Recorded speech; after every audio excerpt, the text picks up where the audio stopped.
Whether you're new to pool and practicing the basics, or a more experienced player performing drills to improve your shot making and positional play, the Drill Partner is perfect for you.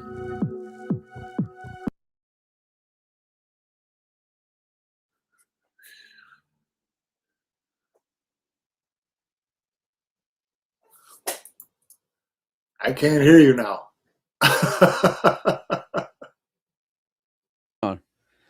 Hang on. How about now, Mike? Can you hear me now? I can hear you. Yeah. Boy, oh boy, it's never. I Never thought you were gaslighting me. Well, now you sound like Collins, buddy. How are you, Mike? Good. It was good. Yeah. Good week in California. It was like a little over a week. It was included some days off, which is good, much needed. But yeah, no, it was great. It was great. I had a great time. It's always a bittersweet event to go and put on out there, but it ended up being it's just funny how like the last couple of years have changed, because like had there been an overlapping event that was WNT, I would have been like, oh man, we ain't got a chance in hell to get any kind of traction. But my attitude is completely shifted on it, and it didn't hurt the fact that we had Shane there at the event, which is always going to be a big draw no matter what. So yeah, I mean, all in all, it was great. Speaking of Shane, a couple of things. One is, so I got this cool thing from Hal out at the in Philly, and we got Shane's signature on it. And as I think there's only like a couple of these that they made, but we got Shane to sign it, so I'm going to give it away, or we're going to raffle it off probably for charity or something. So make sure and stay tuned for that. On top of that, Mike, they're releasing How is one of those new Shane tips here pretty soon. I think sometime later on this year. And I actually got a few back in Philly as well. So anyone, I'm going to ask a question later on throughout the show. And if you comment in the YouTube after the fact, I'll give it away. And maybe you can see it there. It's an SVB tip unreleased. Yeah. So make sure and keep your notifications on for that. I'll be giving that away for someone a little later on here. So anyhow, Mike, how are you doing, buddy? You doing all right? Everything's good. Yeah. Yep. It was a busy weekend despite the tournament play. I heard some things were brewing, and then what was it, yesterday or the day before? I finally see our guy Johan is back as Moscone Cup captain, buddy. What was your first reaction to that, and how did that come about? I was of the impression that was a highly unlikely thing to happen in recent years, but I guess it got to the point where, listen, they needed to do something dramatic. And so I was glad that, they were able to find a middle ground, where Johan and Matrim could, find some place that they could meet in the middle and go ahead with being able to name him captain again. Obviously there's a lot of pressure on him this time. He's looked at it as, this is what we needed. He's the savior. And other people looked at it as we wanted an American guy again. And, there's nothing but opinions on this topic, which is great. I mean, that's what's supposed to happen. But he's got a job ahead of him because there's high expectations for him. He's not going to be able to handpick the team 6 months, 7 months out like he did in the past. And so it's going to be interesting. I'm excited for it for sure.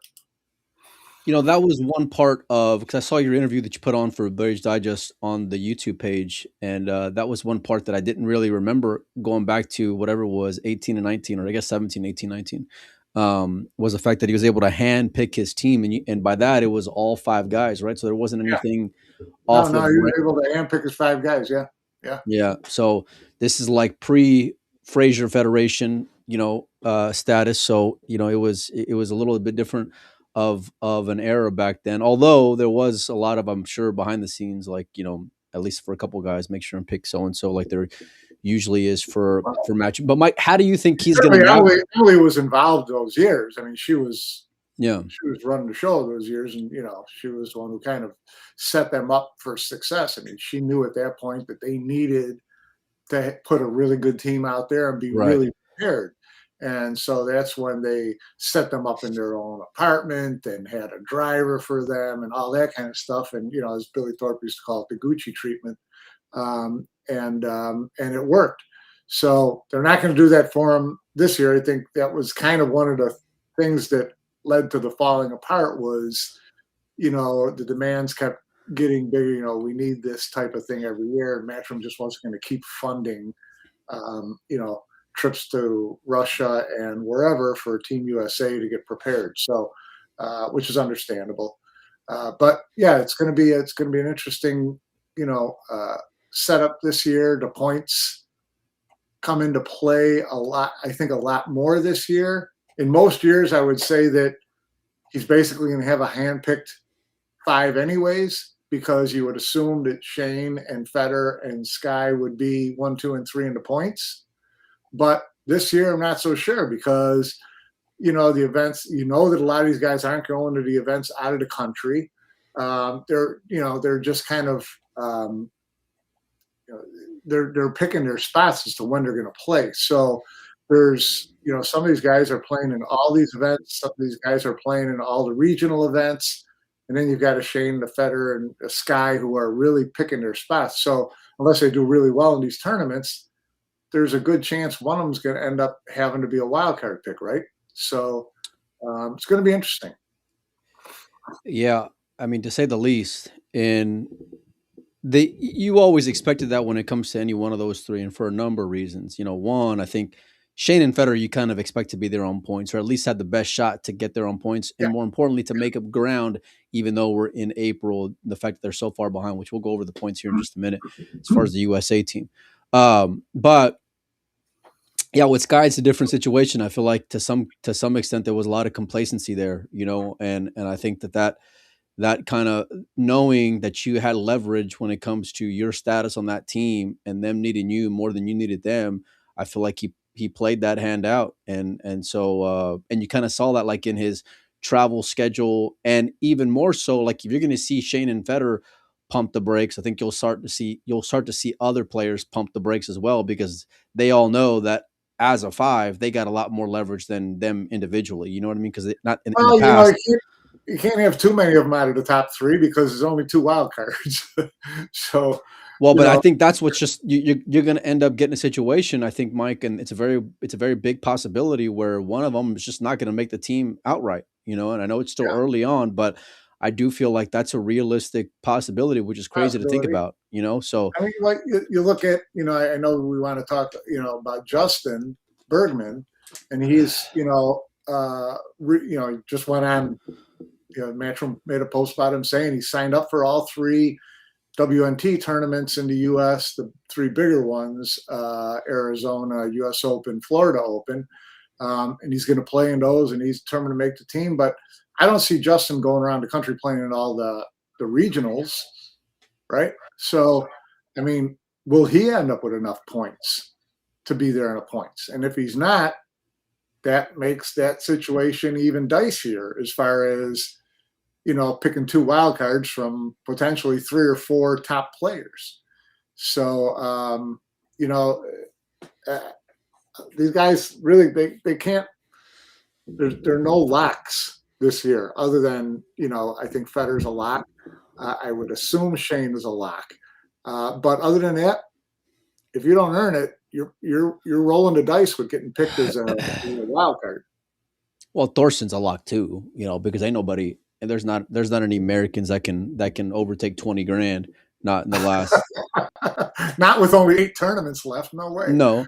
Well, I mean, listen, let's just be real. If you look at historically, if you look at top guys who are, let's say, in the top 8 or so, and this is before Bergman and Thorsten and even Lucas were a realistic possibility. None of these guys were even in that top 8 conversation. So to have them in there on points, or more importantly, in public favor, when you need public favor more than anything, especially in this event that seems to be on a bit of a lifeline, it's like, well, you know what? Good luck to you, for the rest of these guys, Mike, to be honest with you. And the other side of it is just when it comes to play, You know, a lot of players have not done well in majors. If you go and look at it, you know, Sky had that one year where I think he had maybe like top 4, top 8 finishes, but then he's kind of disappeared since then. And even prior to, he's been on this kind of like Jason Shaw type run where, like, you know, he was there every year in the Moscone Cup, but really didn't have the resume to earn Right. being there for the better part of it, you know. And then but yeah, it's gonna make for an interesting situation.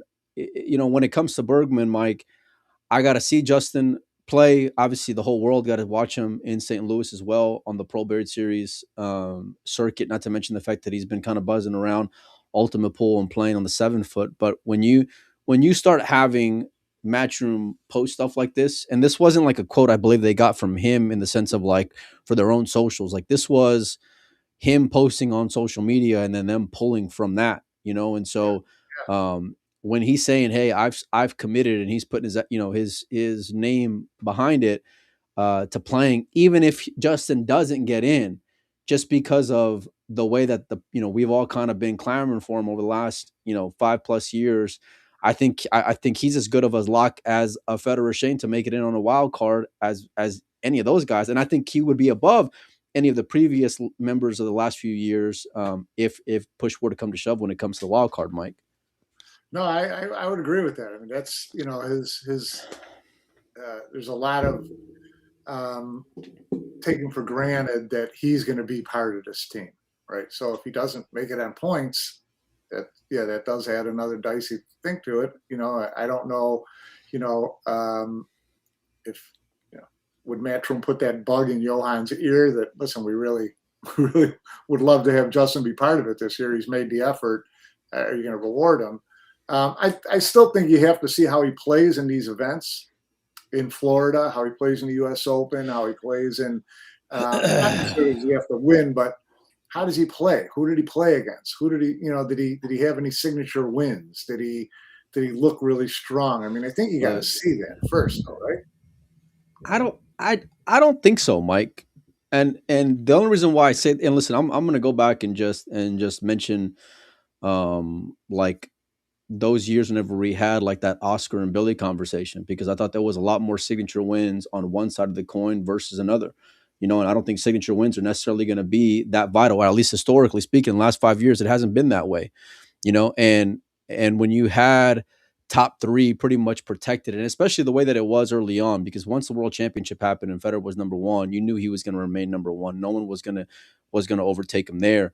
But like there wasn't the splitting hairs wasn't a whole lot to be able to split hairs about, because you knew one kind of had a trump card over the other, and so and I feel like I said, once the Bergman bug kind of got dropped earlier on this year, and then they followed up with that with PLP, and now we're already in April, and it's just all a buzz when it comes to Bergman. Like I said, I don't think there's any way he gets left off the team one way or the other, because I feel like even if he goes into, let's say, the U.S. Open and disappears, well, like he hadn't played, that will be the out, But would you still want to see him on the Moscone Cup? I think a lot of people would, myself included, Mike. So let's play a game and say that Shane, Sky, and Justin are not in the top 3. Who are you taking? Yeah.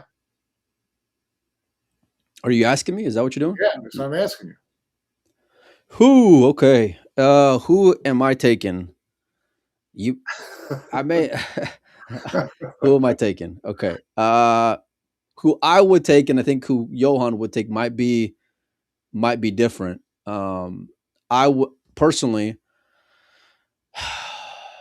I guess no. You know what, Mike? It just depends on what the top 3 points getters would be, and the reason why I say that is because for me, it's between Federer and Shane, and I know Shane's going for number 20, and I don't think you can leave Shane off of that team before. Like I think it's Shane first. You can't leave off the team, and then it's Federer second, because Shane is still Shane and Federer still Federer. But if it's a weaker team in points, Shane checking out, I would put a lot of weight to, where I haven't seen Federer check out. Yeah. And so like from that standpoint, I may, and given historically Shane's Moscone Cup record, I might leave him off the team. Honest to God, even though he's going for number 20, and I know he's Shane. Listen, no, I'm a big Shane fan, as are you, but I think that's where I would lean. Now, but if you had a team that on paper was at least competitive in the sense of being able to make an argument legitimately, not this whole bullshit of like, oh, it's a race to 9-9 ball or race to 5-9 ball. Anybody can Who win. makes it? What 3 points players makes it competitive if these are your 3 wild card picks?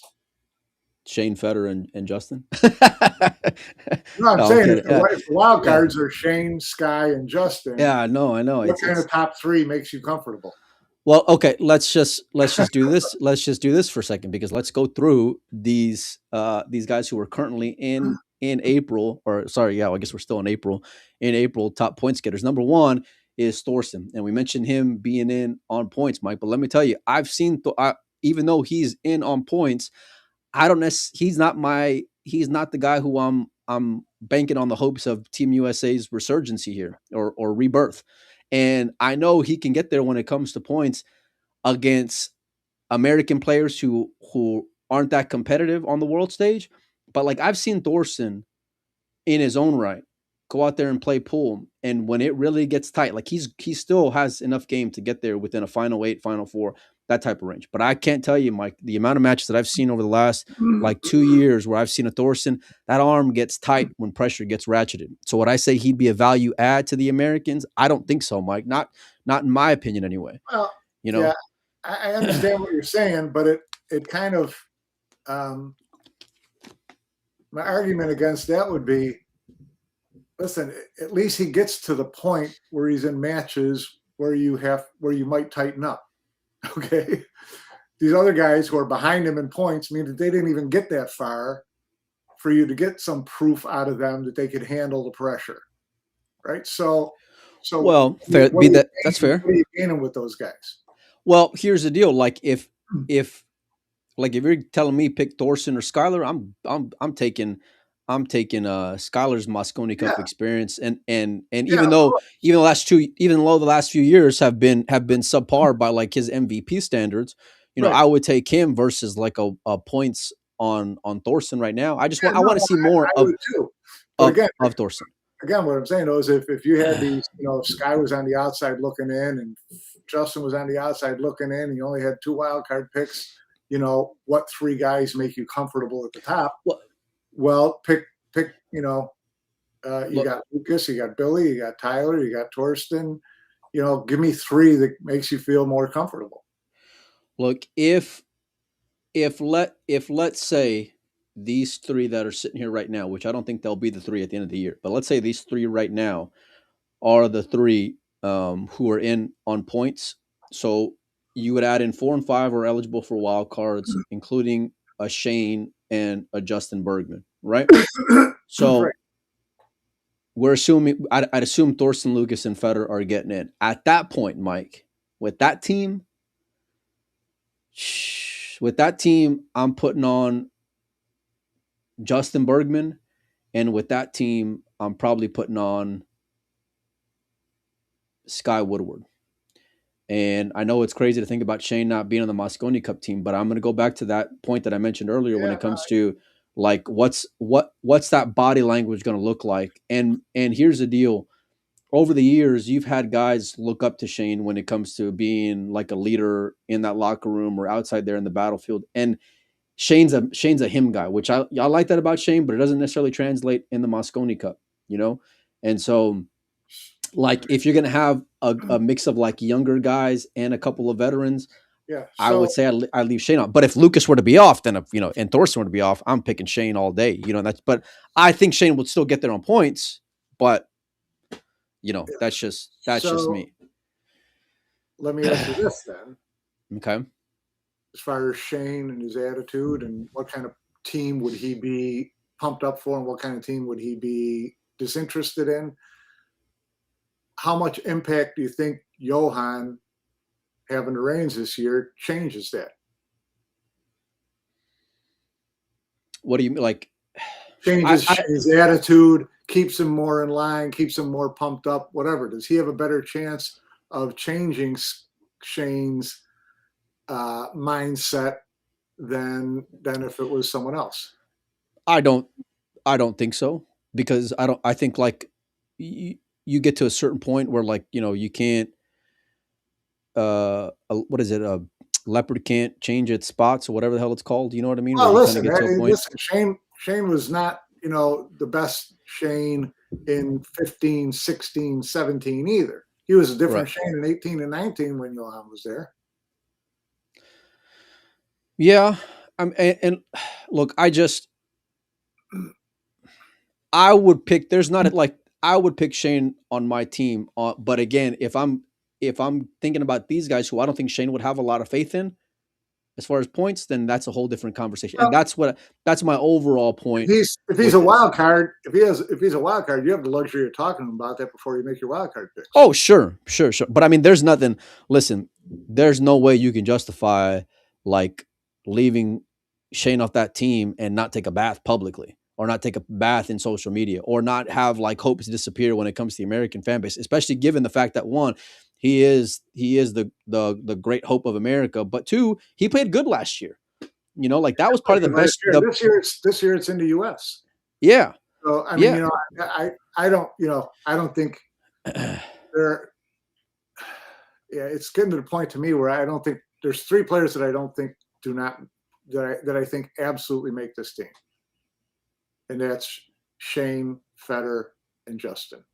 I do too. I mean, like, for the record, I do too. I just think if I would at least have to consider that aspect of it, Mike, because that's a realistic deal, whether or not people want to go and accept it or admit it or not. And I'm not talking shit on Shane, other than just speaking how he's been over the last few years. But again, he has played well. And I expect him to be there when it comes to points. So I don't think we'll be having this conversation, because I don't think Lucas will hold. I think Thorsten has a good chance of holding just because of where he's at, right now. But like these other guys, these other players, I don't think have the ability to make big leaps. Shane's got the ability to make a big leap. Shane was in two finals last year. Never mind the fact that it's in the USA. Never mind the fact that it's him going for his 20th. Never mind that he still wants to go and he looked good last year, like I mentioned, but like the demeanor part of it has to go and change. And, Shane's not one to necessarily be well when it comes to direction, Mike, because he marched to the beat of his own drum, and so, but here's the deal, Mike, because there's a difference between wild card and captain's pick. No, because when I look at Reyes Cup qualifications or whatever, how they pick Reyes Cup players, one of them says wild card, one of them says captain's pick. So I'm assuming that by that reference, wild card means more of a matchroom pick versus a captain's pick. Would that be fair, or are they one and the same? They're gonna want to play the narrative that it's one and the same, that it was really the captain's pick. I mean, everybody's had this argument for 2 years about picking AJ Manis, or a year and a half about picking AJ Manis. Was that really Francisco's pick? The narrative was it was Francisco's pick. It's just a matter of whether or not you want to believe it.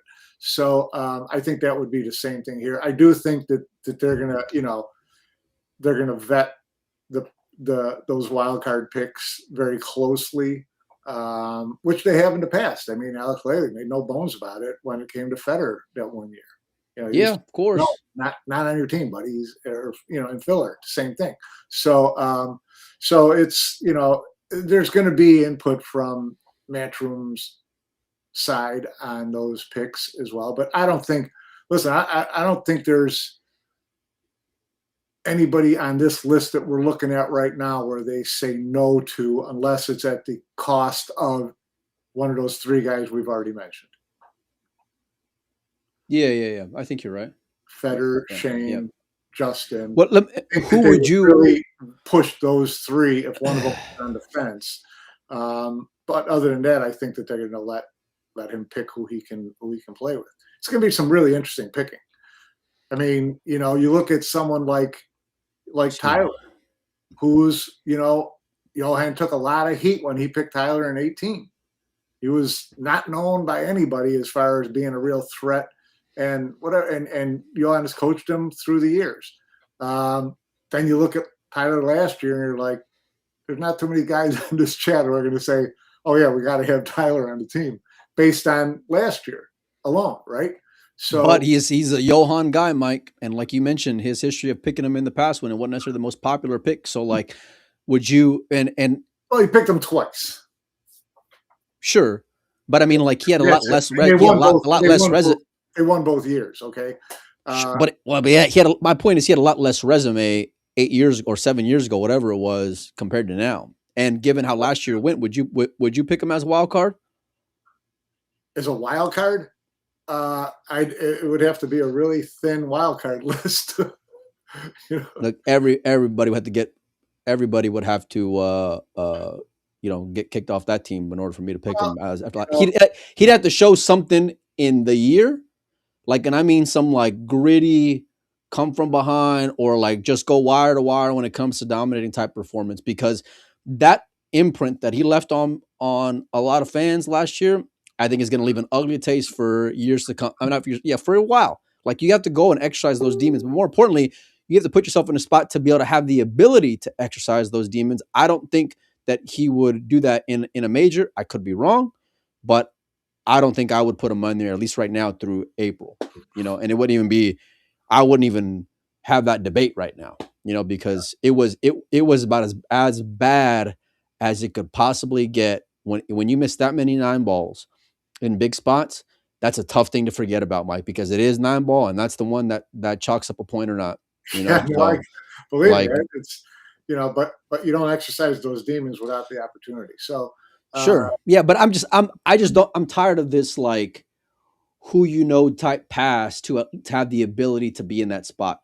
Like if he's not going to go out there and earn it after what happened last year, then I would say, hey, listen, go sit one out, and we'll see you next year, and we'll see what happens. But I really put faith in Johan to have that kind of viewpoint of it.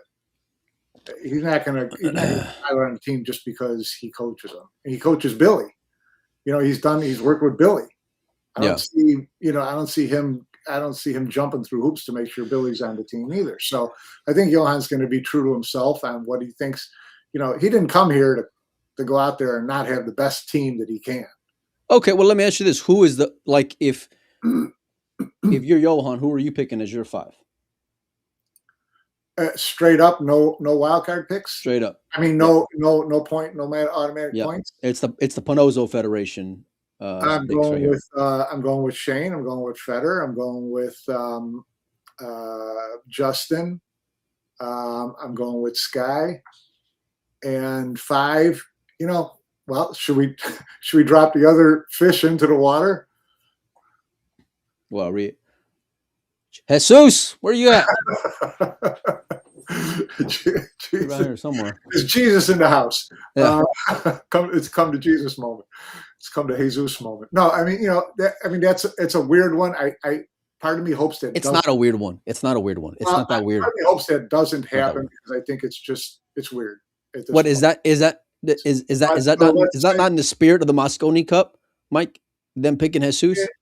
Number one, America is a big melting pot for one. 2, that guy who's down there sitting at number 3 didn't necessarily meet any official criteria in order to make the team. Like they bent rules, they threw rules away, they created their own fucking rules.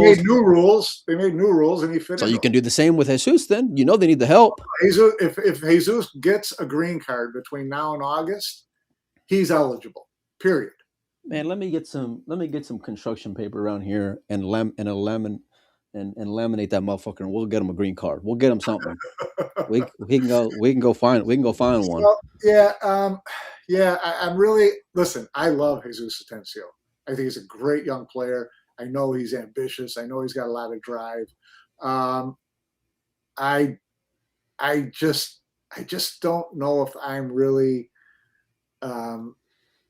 going to be hail red, white, and blue with another Federer pick. And that's, I got the Federer one when they did it. I really did. I mean, not only did US need, a boost, but this guy was a man without a country and came here and was staying here. And he's more American than European in the last 6 years. That's for damn sure. So, I didn't mind it. This one would seem a little more forced, a little quick. I mean, this is even quicker than Federer as far as getting him into the program. So, if he's been here, he's been here longer than Federer, and hasn't he? No, he hasn't. And 2, he's only started playing again in the past year and a half. So, look, I hate to say it, but he's still better than a lot of options out there. I'll tell you that. I don't give a shit if he's only been playing for a few days. He's still better than a few options. No, there's his game. Yeah, I've got no problem. His game, he would be my number 5 pick, 100%. He would be my number 5 pick. So, but I would probably pick Lucas as my number 5 and give him a chance with the top 40 you've got in there. I'd bring Lucas in and let's see what happens. Here's my 5th. Well, Lucas better for sure get their own points, or else I don't think he makes that team personally. But and I think he deserves a swing, but I also feel like I'll stand by what I've said for years, is that like in order to get invited to the party, you better go and invite yourself. You got to go on and earn it at least that first go around to get a swing. So for that, I would assume all these guys, all these those fence sitters, whether, and I'll include Justin in that for right now, officially, Justin, Lucas, Torsten, Tyler, those guys. Let's assume they're all in Florida, U.S. Open, and Arizona Open. Let's see who plays. Let's see who does well. Yeah, look, I'd still take Justin and it last longer out of at least 3 guys on that list, maybe 4 guys on that list. We both feel like Justin's going to be there, but because he hasn't been in a while, whatever, I got to keep him on the fence part at least for now. Look, I'm going. Your 5. I'm starting with Shane because of how he played last year and because it's his 20th and he's still playing solid and better than majority of them. That's 1. 2, I'm going with the best American option out there, who is Federer, number 2. Number 3, I'm going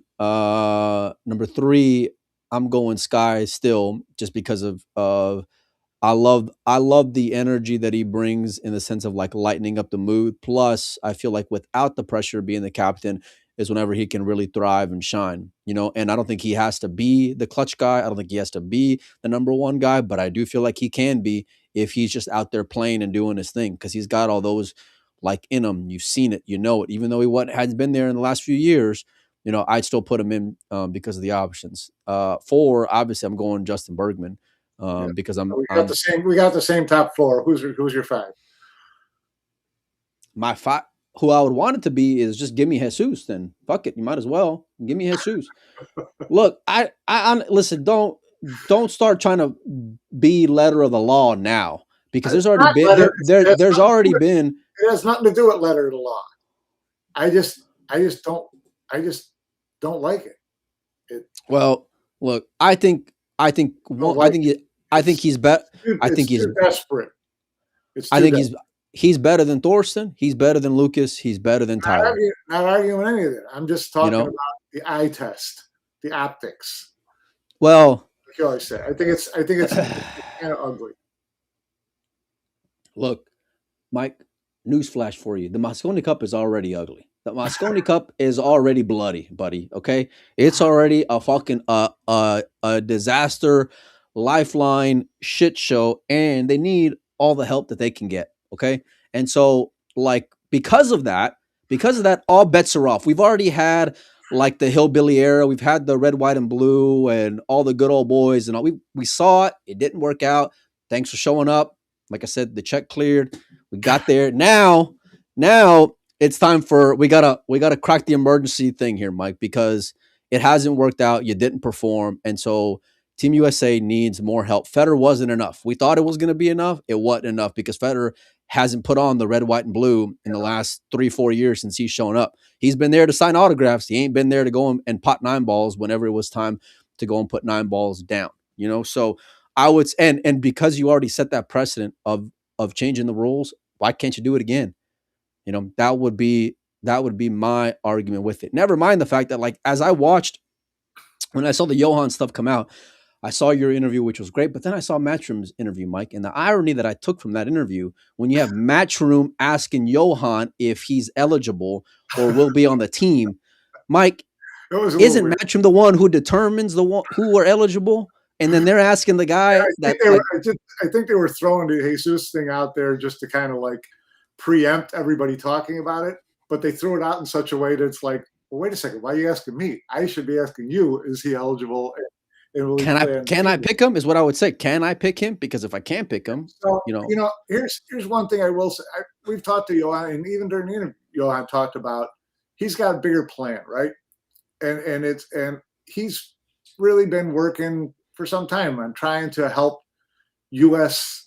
pool get back to being more than 2 players, and one of them's from Russia, right? So if just based on that, I would see him leaning more to a Lucas to get that ball rolling, to start getting American pool players, the aspiration back into American pool players, the level of play back up in American pool. I could see him focusing more on that. So I'll be interested to see how he handles players over the next 6 months as far as watching them, working with them, however his program is going to be stacked up. If he spends a fair amount of time with Lucas, sees enough of Lucas, and likes what he sees in Lucas, I could see this year Lucas being 2018's Tyler. Look, this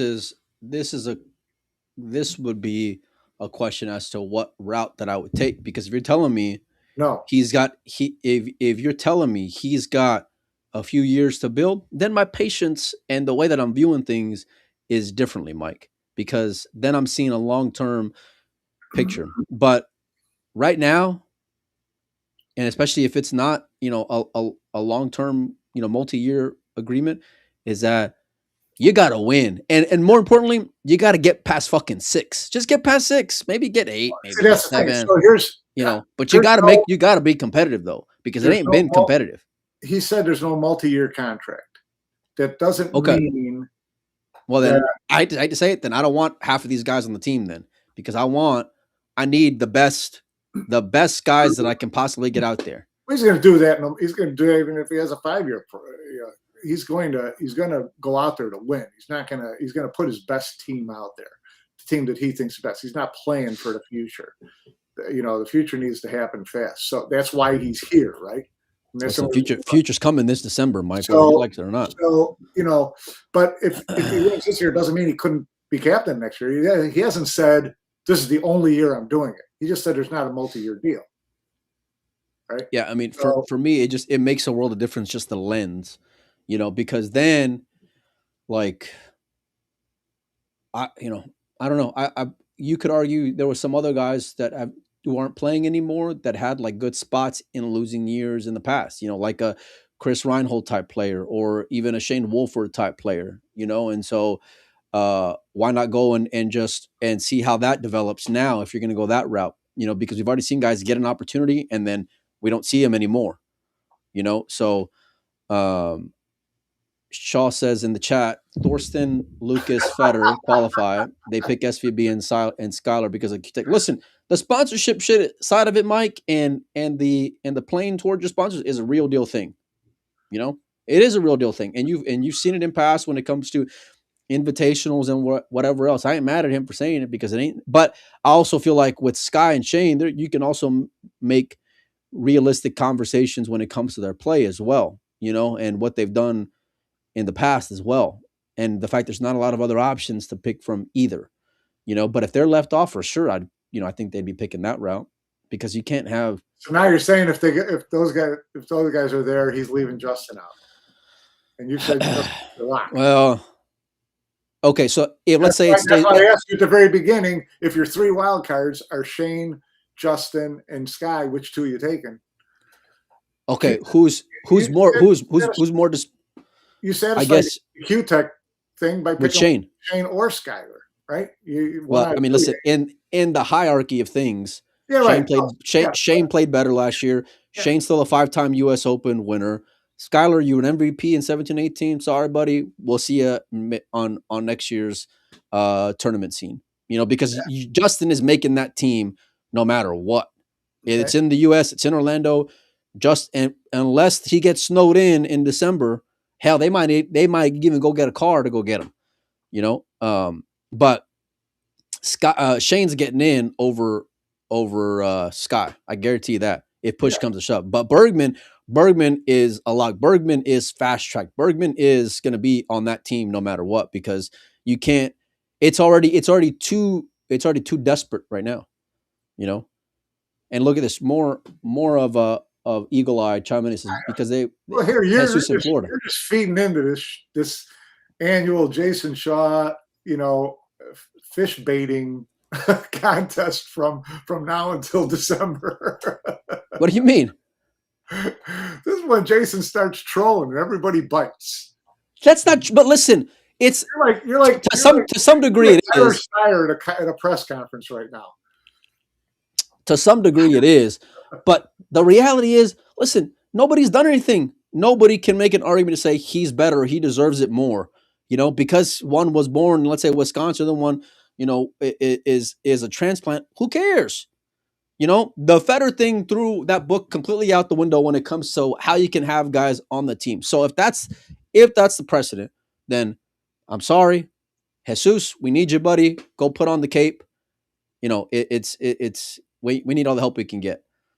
Jason says he's not fishing yet. Look, you're not fishing yet. I've been watching the comments for the last 2 days about who's going to shit this bed and who's going to shit that bed and all that stuff. Jason's already he's already up to 60 miles an hour. Which one of these guys do you think out of, let's say, top 3, who moves, Mike? Who is shifting down? Who is moving up when it comes to these 5 guys on the screen here? Who's shifting down? Yeah. I would say, well, I don't know. It's hard to say Skyler's going to shift up if he's not playing in anything. So, I don't know. I don't see Tyler shifting up. As far as shifting down, I kind of expect Lucas to kind of hold his ground, to be honest with you, somewhere in that top 3 for a while, at least until U.S. Open and Florida are back to back and someone can make a huge move. The prize money alone will allow some kind of shift, and not for nothing, but when it comes to majors and 4-inch pocket tournaments, it does. You do get weeded out a little bit quicker and easier, and so given that and the shifts in prize funds, I think you will see some movement there, but the only way I see any of that moving is from one of the big boys.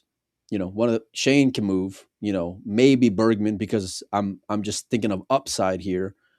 Sky, he's done well in majors in the past, but not to any kind of level of consistency, and I know his wife just gave birth recently. So, I mean, how a new baby can kind of throw a wrench into your day-to-day life, you know what I mean? And so, how much time are you going to have to play and to practice and to travel and all these things, which is realistic. It's not even just shit on his game. It's just saying, how much time are you going to have?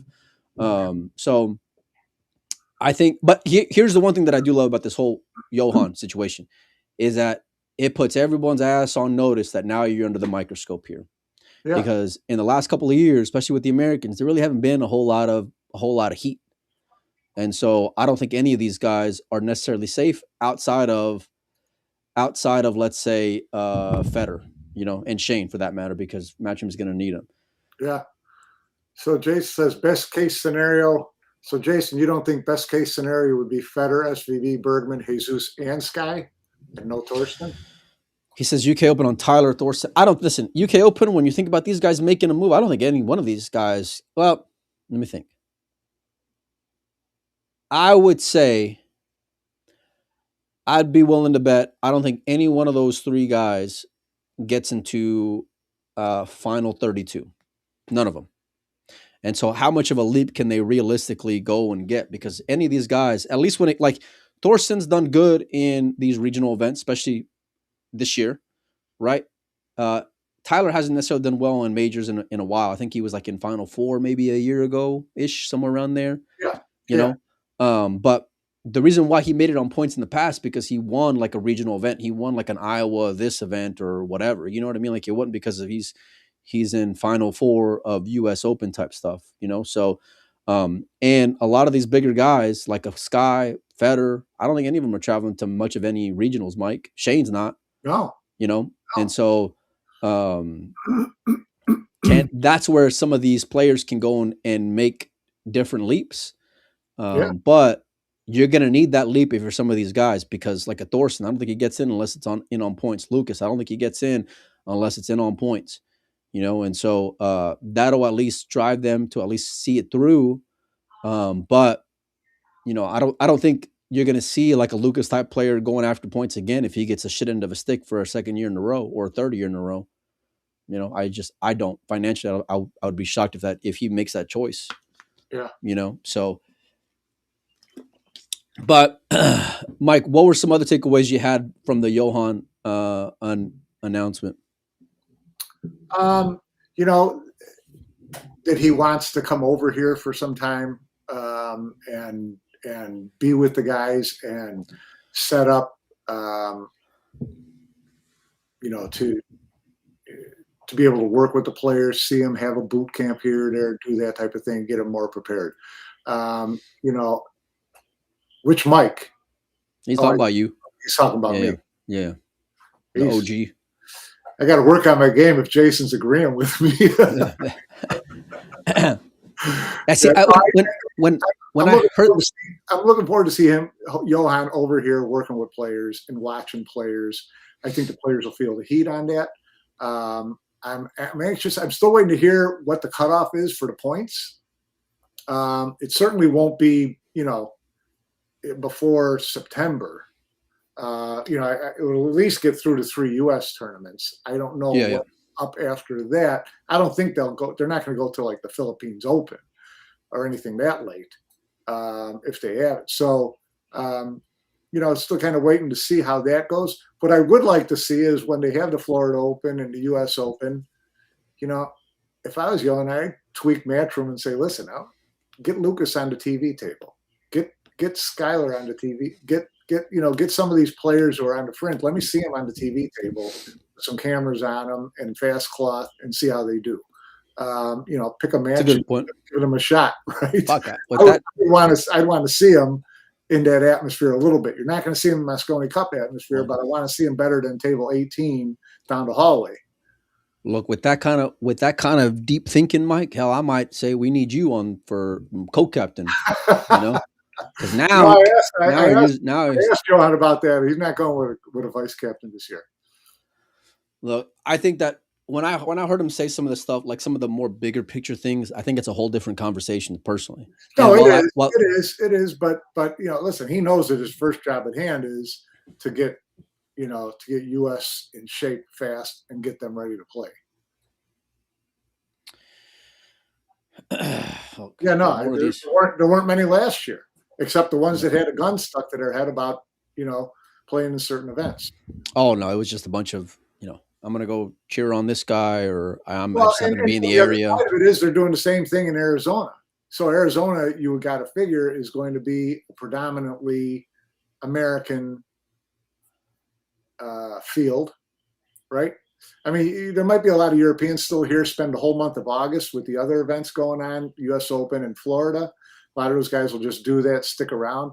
But I don't see any Asian players traveling over here or sticking around to play in a single elimination tournament in Yuma, Arizona. Man, that might be one of the dumbest fucking moves I've ever seen in my life. Yuma single elimination. I love that. That's my favorite city name in America. It's the most cowboy town name there is. Yuma, Arizona. I love that. All we need is Nick Papagiorgio being the rocker on TV table. Because every time I hear Yuma, I just think about National Lampoon's Vegas Vacation. Every time. It never fails. Look, I love the announcement now for Johan because like I said, I do feel like it gives at least puts the Americans more on notice already, which they need to be on notice and need to feel uncomfortable. And so when it comes to like the difference between in 17, 18 being able to pick your own players versus now, I don't know how much of an advantage it's going to go and help them having 3 guys in on rankings, Mike. Honest to God, at least not the 5. I think when push comes to shove, it'll still probably end up being, he's going to be not stuck with, but he's going to be forced to have one player that he may not have picked.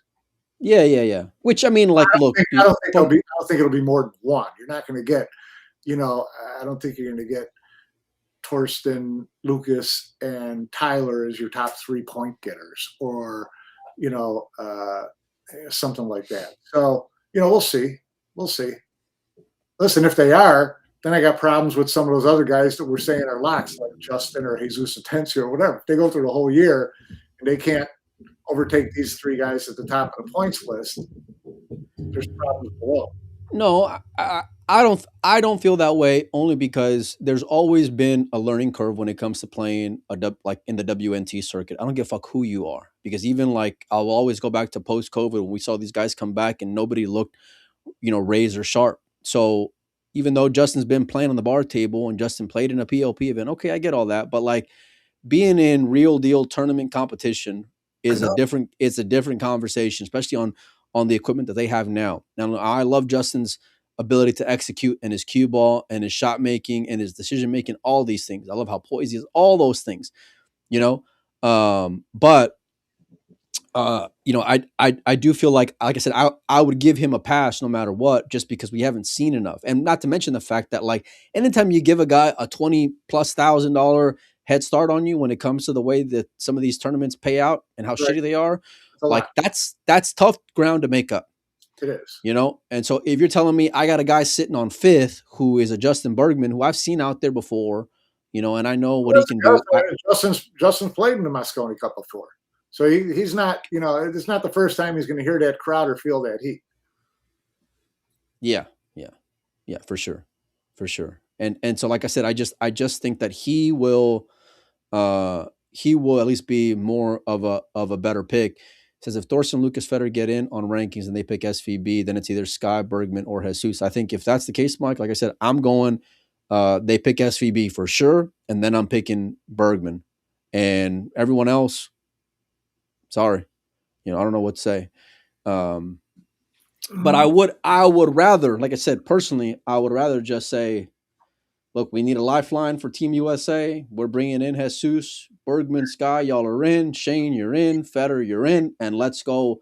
We're going to, those rookie Europeans are going to go and shit their pants. Some connections at the State Department. There's no telling how many people we get on this team. Fuck, man. We need some. Can you make a call? Can you make a call? We need to make. Listen, we need to pull in. We need to call in some favors. It's not who you know. It's what, or not what you know, but it's who you know. Congresswoman Laura Friedman, pool player, whoever in Washington. We got to get her on the phone. Look, Jason says, "Let me be captain." Do you think Jason's going to be back next year, Mike? Because I love the vocal, outspoken Jason Shaw that we've been seeing on Facebook over the last 3 weeks. By the way, because it's been. What? Do you think Jason gets in on the team? On Team Europe? Yeah. Is it rhetorical or what? Hey, listen, you know that if you piss her off, you know how she's tough, Mike. And Lord, if anyone knows it, it's me. No. Jason Shaw will be on, Team Europe from now till the cows come home. And it will be because it's not player captains anymore. He has to either earn it or get picked. Okay. And if he doesn't earn it, whoever's captain is going to pick him. And you'd be an idiot if you didn't, if you were captain of Team Europe. I don't care if he's got 2 broken arms, you get him into the arena, he's going to win. So that wouldn't make any, I don't think. Well, fuck, he's already been stealing with a broken pinky. What broken arm ain't gonna fade him, So yeah, well. Jason, there's not a captain who wouldn't pick Jason, and if he earns it on points, he gets in on points. So he's in for sure. Someone mentioned Victor there. Victor is out of the equation. Victor is not part of the. He has requested to not be with a Polish flag because there's just so much politics and so much heat that he gets from the Polish Federation.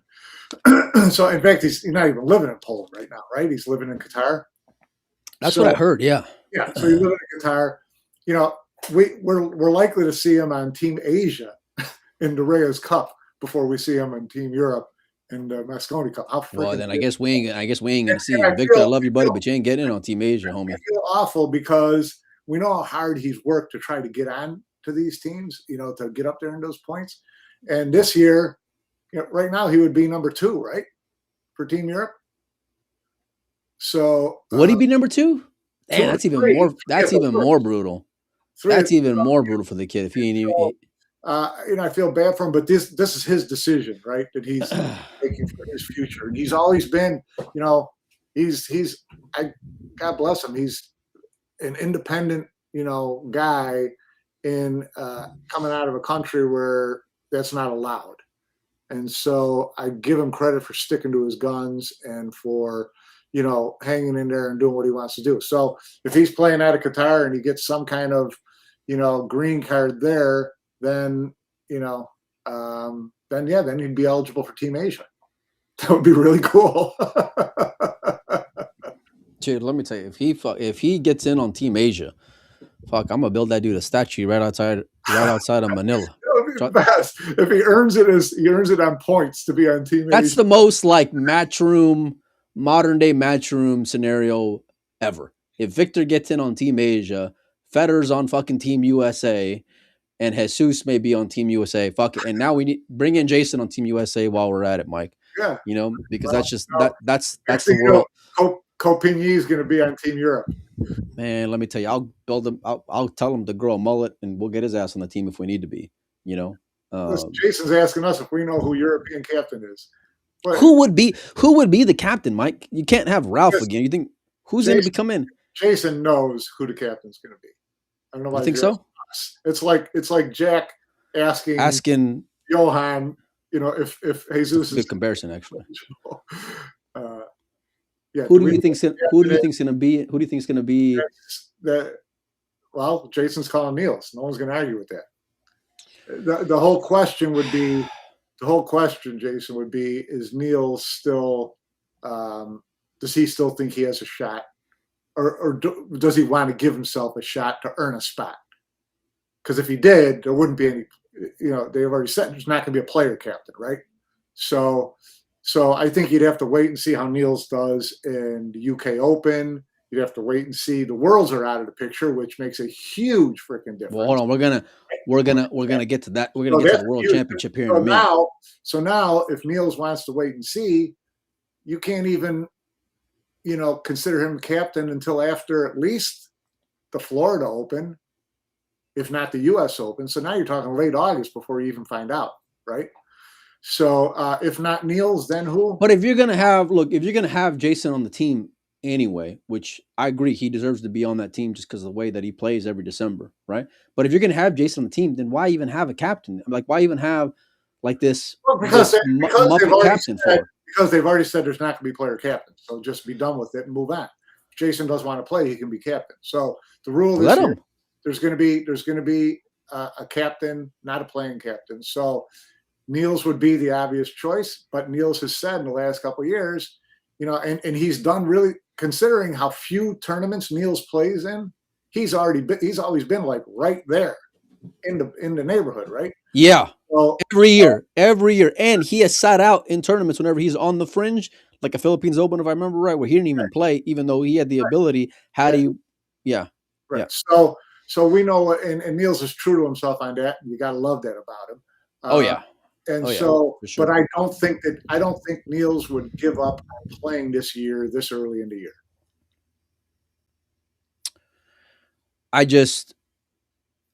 I don't think you need anyone to be a role just for the sake of filling a role. Like, because the Americans have a captain, then the Europeans are fine. If it ain't broke, don't fix it. They do well, they dominate, they suffocate, they close, they're winners. They, unless they're playing Asia. But they do all that already. So, and if Jason's going to be on the team, and he's going to be on the team, and he's in good favor with Matchroom to be on that team, fucking let him be the captain. He gets all the guys respect him enough to shut the fuck up and to follow the process and follow the leader for that matter. I'm not disagreeing with you. I'm just telling you that that's not the way it's going to be this year because they've already said that. So why are we arguing? Because I just like to argue, Mike. Just sometimes you just get a little fired up, you know. So, Mike, let me ask you this: Do you realistically think that Johan will get a win in, let's say, the next 3 years? Yes. You care to wager on that? Oh, you know what? You know how fat you're going to get if you keep Okay, eating my knocking freaking on dinners? knocking on You're your going fucking door, big boy. What I'm doing? to Look, Shaw says that they pick 5 Europeans, the 5 best Europeans against Asia. We have a good event. Look, I think um, I think it's still tough, and I do feel like they need to give you you gotta have and you gotta give Johan a public like couple years, at least a couple years, because like there's a realistic possibility that the team USA, if they go the way it is right now, they still may end up getting 3, 4, 5 points, which still ain't competitive enough. Well, You no, know? yeah. So I would say this. I would say my guess would be Johan gets them to 8. Oh, fucking eight. They would invite him back, right? If Johan gets them to 4, he'd probably pull out regardless because he would be disgusted with 4. So, that's He'd be discussing before, but they ain't gonna be on their phones when it's time. You know, when they're out there, I can guarantee you that. Which I would at least take that. If he feels like he got them ready and they still can't play, and it's not, and he will tell you it's not because of talent. USA's not losing 11-4 because the talent gap is that different. So, so like I said, if he gets them to 8 and he feels like there's progress and he feels like they're close and Mantrum got a better show out of it, then I think they would invite him back. And if he goes like 5 or less or 6 or even 6 or less, I think that he says, I'm done, whether they want him back or not, and they may not at that point anyway. So,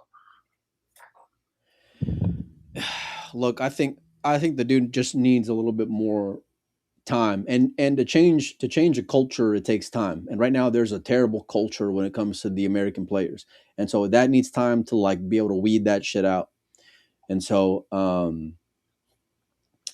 don't know, what his staying power is going to look like depending on the score, but I don't think he's going to turn it around in 1 year personally. Now, I do think like if you were to say he'd have more time and be able to handpick more or develop more, like, and I mean, develop throughout the year more, not just show up to a tournament and just, or watch on WNT TV how a guy is doing, as part of it, but that wouldn't necessarily be the whole thing, because you got to have guys with good work ethic, guys who buy into the process, guys who are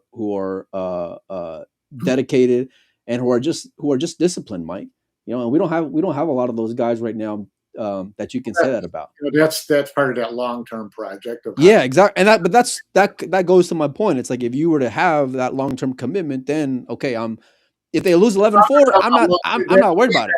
To me, that's not about a long-term commitment to Johan being captain of Team USA. It's a long-term commitment for the USA pool community to build up a USA pool program. Not solely for the sake of the Moscone Cup, for the sake of making American players more competitive in all the international events.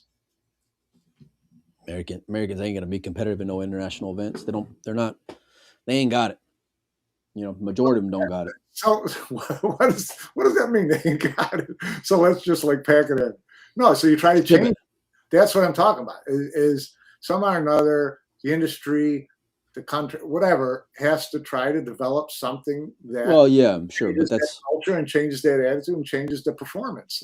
And if you can do that, then everything else starts to rise with it. But you can't say we want to do this for the sole purpose of making USA better in the Moscone Cup. That's dumb. What? Matchroom doesn't give a shit about bettering in the overall. They just give a shit about a more competitive than the Moscone Cup. I don't think Matchroom has any stake in this part of the equation, making Americans better pool players. It's not Matchroom's job. Well, here's the deal. I mentioned earlier I would give away one of these SVB tips wherever the hell I got them at. I don't even know where I put them. After the fact, if you guys go on YouTube after this video posts and tell me who you got as your 5 players for Team USA, I'll pick a winner for whoever comments on the video. So make sure if I can find them. I don't even know where the hell I put them at now. Oh, here they are. Okay, so let me know, and we'll get you one of the unreleased SVB tips. Um, Jason says Johan's only gonna have 3 months. It's not gonna fix a team straight away. I don't. Yeah, look, I think it's gonna. I think it just takes. Buy that. I think after August he's going to know who his top three are. I think after those big tournaments with a couple of decent prize funds in there, with a couple of players going any distance at all, then the points part is over. Betting on team. What big money events after August? Well, there ain't gonna be no Hanoi from what I'm hearing, so there ain't no decent events, and no one's gonna go to the Philippines for a one and done. After August, he knows. Well, I think they'll have that Perry Open, which is like $250,000, or at least last year was whatever was $250,000, 225, somewhere around there. If that's going to be part of it, I don't know how big that is. Look, Mike, you mentioned a lot of these events. Let's talk about the World Championship for a minute, because like I asked you a couple months ago, I said, "Hey, is a World Championship gonna happen?" And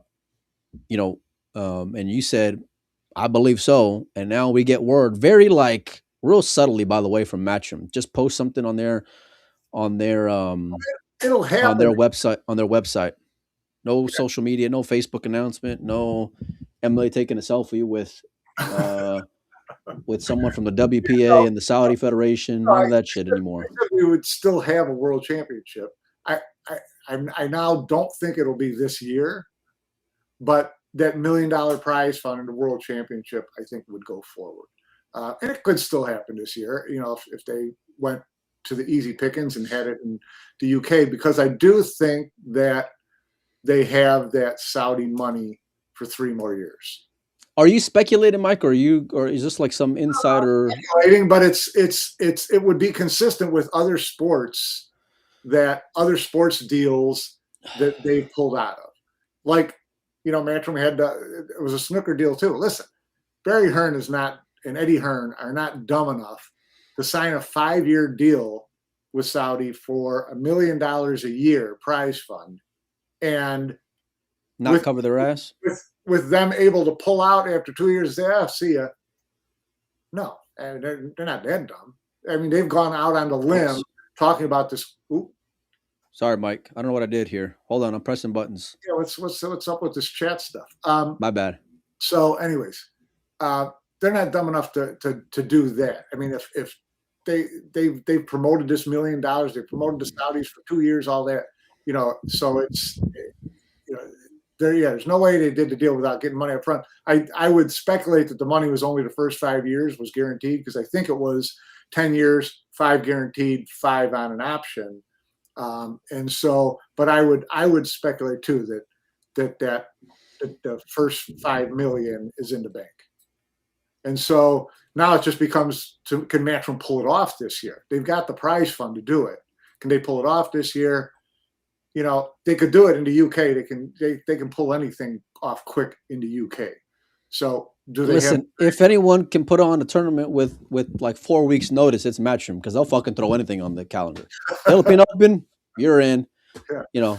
I mean, they'll and I know they always have stuff brewing in the back end, but like, I mean, we've seen tournaments get announced with short notice. So like, and that would be my guess. If they did it this year, it'll be in the UK and it'll be kind of a slam bam go. Now, if they do that, that does change this whole points thing drastically, right? Yeah. So if you had someone like, a Torsten or a Justin or an SVB, well, Justin's not go. If in the UK, maybe he'll go. I don't know. But if you have, whatever American player finishes the highest, if they do have a World Championship, he's on the Moscone Cup team. So you would know that by a certain date. Either way, I think by the end of August, Johan knows pretty much what he's dealing with. Well, at least they'll have a few months to get ready for Team Europe, and I do feel like they need that much more of a head start, even if it's a few months earlier to get prepared, and hopefully he's got some help with that. I think Johan will be here for pretty much the whole month of August. Well, we'll be in the States, you mean? Yeah. Yeah. Well, I'd say that, just given you gotta, you got to build up this event as best you can and at least give people hope as best you can. And so by keeping that on the forefront is going to be real important because you saw them kind of take the event for granted last year and what that did. Um, Jason says, I hope the USA have best 5 possible so we can play all 4 days and have not all and have all the matches played out. Look, I think you go into it just scheduling 4 at a time. And to be honest, given the way that they announce things, let them go and announce players on the fly. Who gives a shit? Because you got to have as many different things you can pull from to make this thing exciting as it can be. And right now, it just hadn't been, because you can't like any kind of little switches are going to be able to get people more intrigued, which you need right now more than ever. Yeah. And so, but especially like if you have a weaker team on paper versus the last few years. So.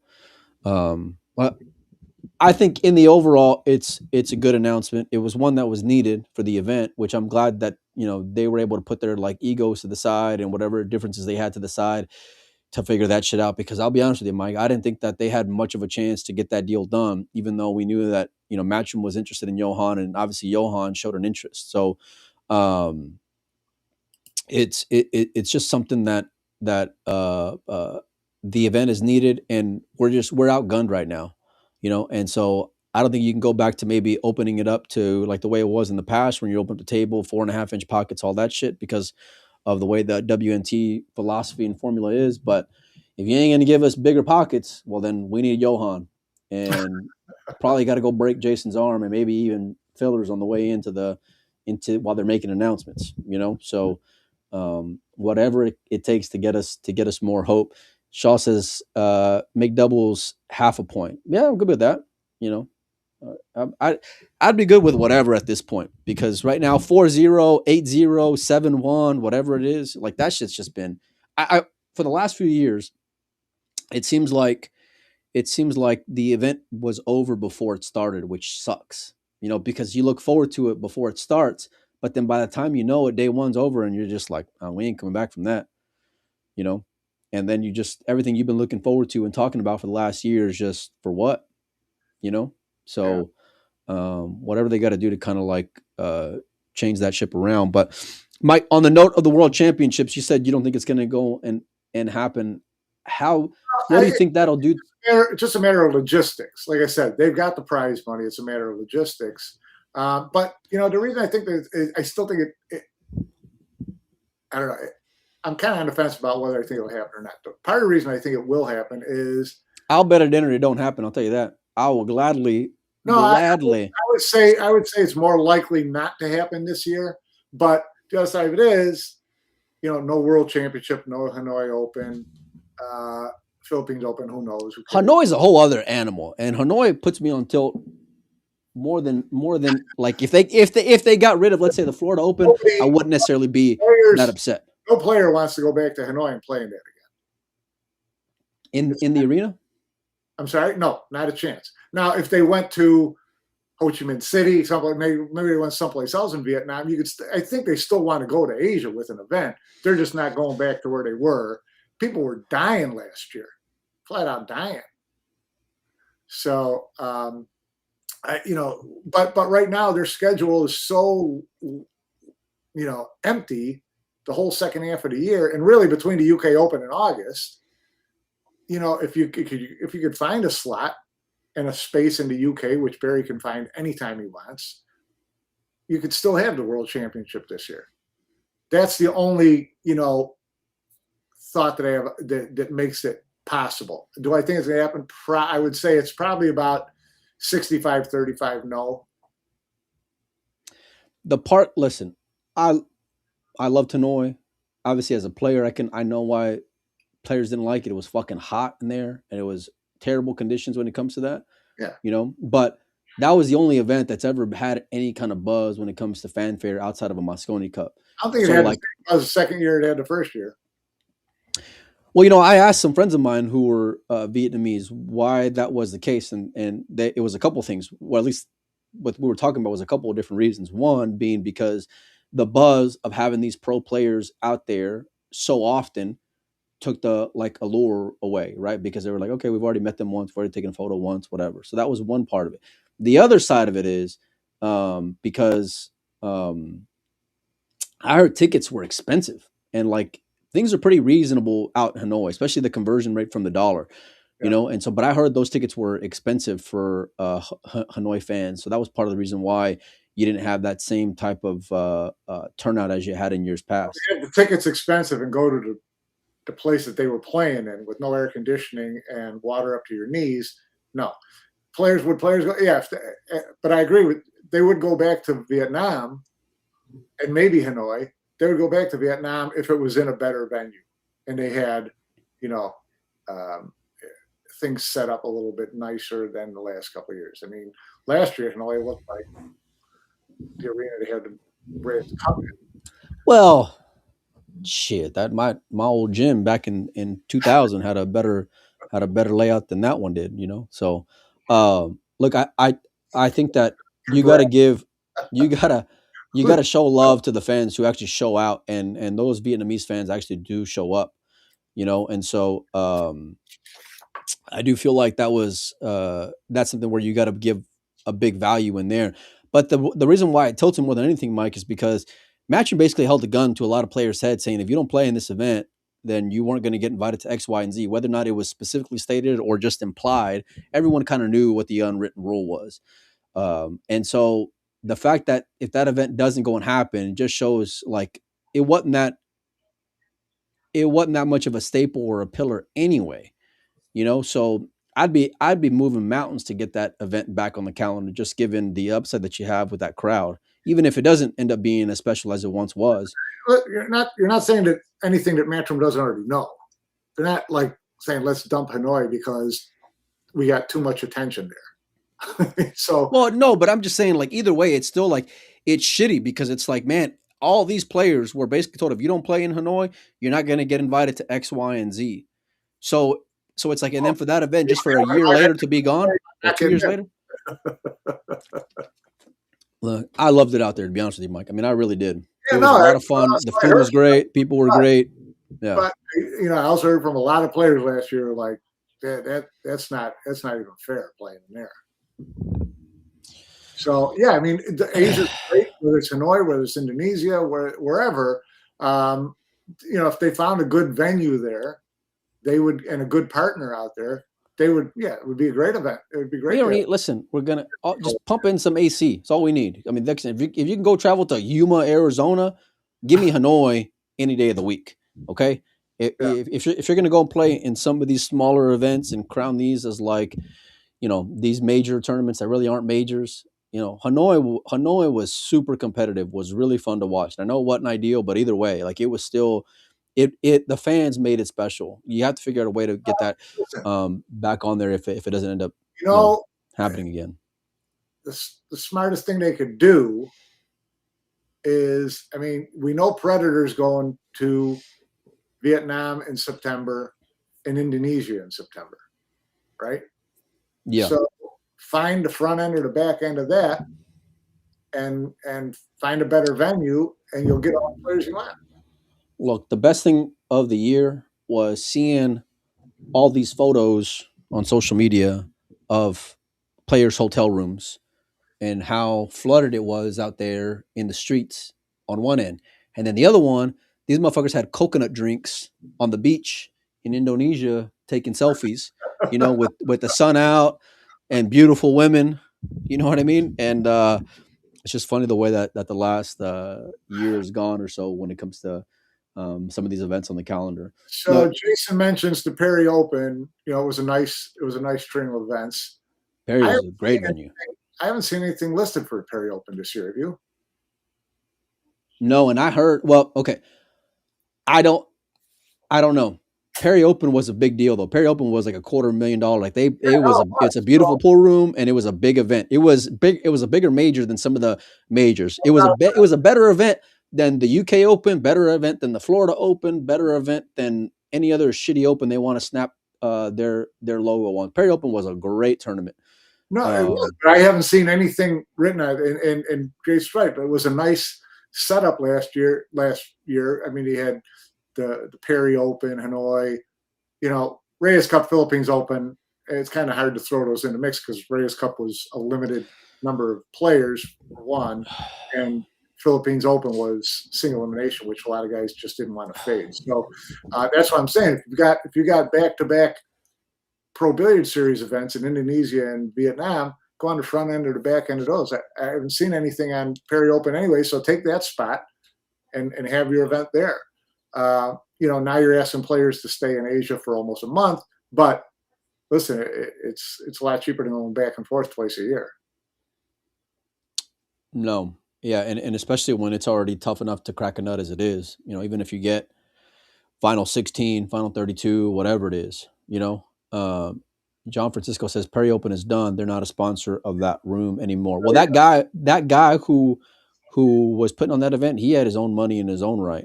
Even if it's not a Perry room per se. But I don't know when it comes to their finances or any of that. I hope the event does happen. But yeah, it's Jason says, I don't think Perry Open happens. The guy took all the Perry tables and replaced them with diamonds. Yeah, I don't know. I mean, I remember hearing at the end of last year about Hanoi Open and the likelihood of that not coming back. The Perry one was also one that was discussed around that same time. Like I said, I just keep saying there's your opportunity, Mantrum, if you want to have an event in Asia.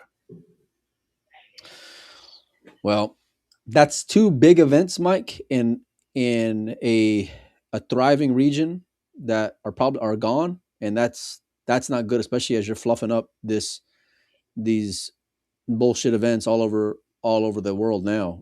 Because they're making it seem like there's all this money and all these big events, but reality is it's not anything for guys to be able to sustain. And then you look at the calendar this year to 2 or 3 years ago. So let's say there's no World Championship, and let's say there's no Hanoi Open. Right there, you're looking at around 1.2 million that's off of the books from the last few years.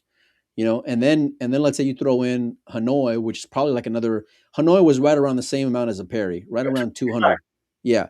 So that's right around, let's say 1.5 million off of the books compared to last year. That's a big deal, Mike, especially for where guys are already, like I said, struggling a lot as it is to be able to make a living out of things or be able to just survive, So it just makes towards a bigger conversation of what's really going on here and what are the goals and what are you hoping to go and accomplish? Because if you were to go and look at some of these things that are happening online or social media, you wouldn't see any mention about any of that stuff. Right. You can't be putting lipstick on a pig and expect fans to buy in. But Mike, I can't believe it's already been an hour and 20 minutes. I don't even know where the hell the hour went. Fuck. I sent you like a list of things to talk about. We got a little windy on some of this stuff, but it's been fun. Well, it has been fun, but then that means we gotta go for another show then, because there's still more. It's nice to have Jason in here to help us entertain. I mean, no cover charge. Oh, Jason threw a great monkey wrench in the shows. You should have just jumped on the damn show. Look, for sure. And Jason, by the way, you're always welcome. I love the openness and the conversations. But we're going to continue these conversations, Mike. I reached out to Matchroom, and surprisingly, they got back to me. I don't know. I thought I was be blocked for sure by now, but today's show probably didn't earn you any extra points. They may be rescinding that offer to have Johan on your show. I wasn't that bad today, was I? What did I say? You might be getting the notice in about a half an hour. Well, let's say you hit the selfies button once. You hit the Moscone Cup as a shit show once. Other than that, you've been like. I thought I've been a model citizen. By the way, it's all relative. You've been a model citizen compared to most of your relatives. But.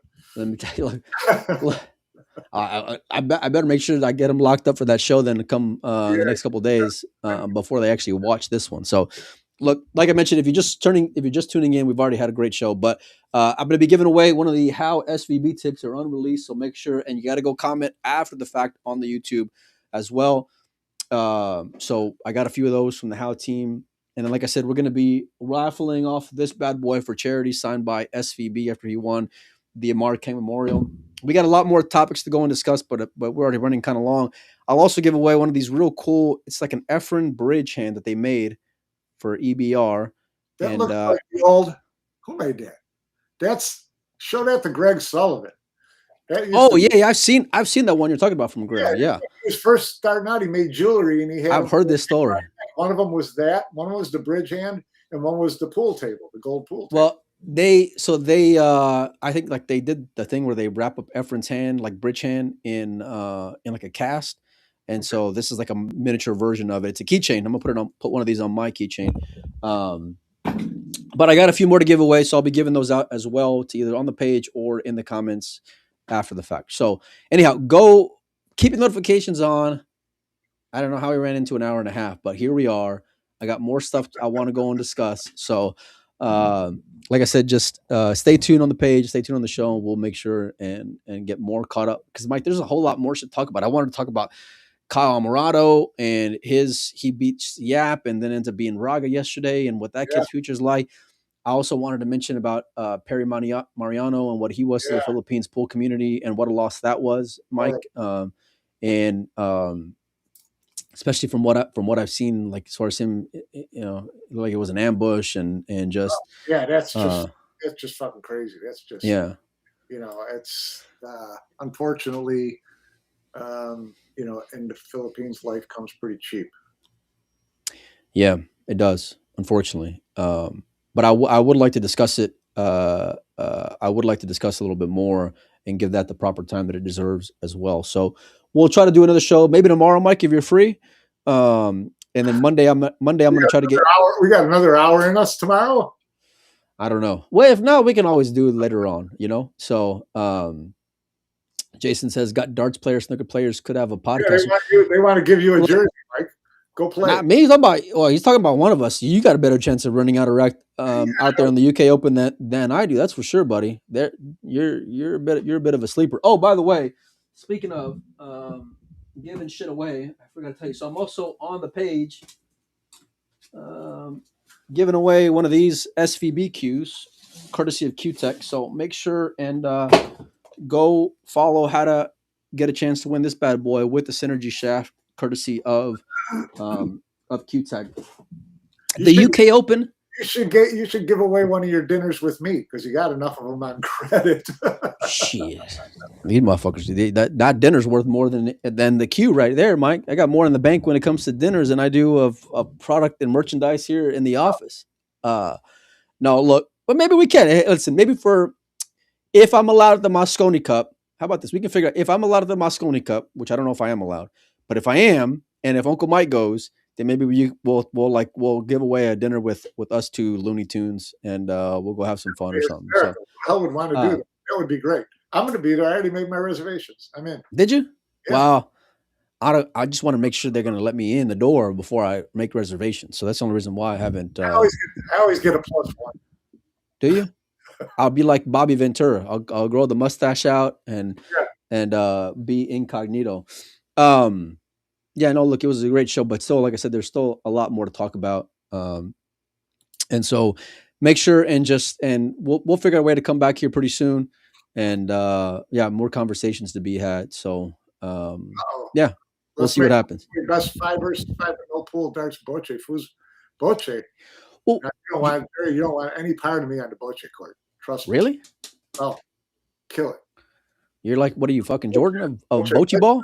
Boche legend on the south side of Chicago. Oh, you are the Mike? Yeah. Oh, Money Mike. Okay. Listen, we'll find out. Listen, we'll get a Boche ball court. Alias, like Cesar Morales. Mine was Tony Skate. Look, which is a Northern Italian for money. The UK Open's coming up as well, and we're going to try to get players on, courtesy of Matchroom helping out with that as well. So hopefully, if I could stay in their good graces, and if they turn off watching the show, then we'll see. Maybe I can make it out there for the Moscone Cup later on this year. We'll know where you stand based on whether you still have that interview with Johan lined up. Which side are you betting on, Uncle Mike? Which side are you betting on, buddy? I know I don't like my chances. All right, we'll see all you guys later. I got to run. Mike, I appreciate you as always. Yep. And thanks to all the sponsors who helped put on the page for the last 30 days as well. We'll see all you guys later.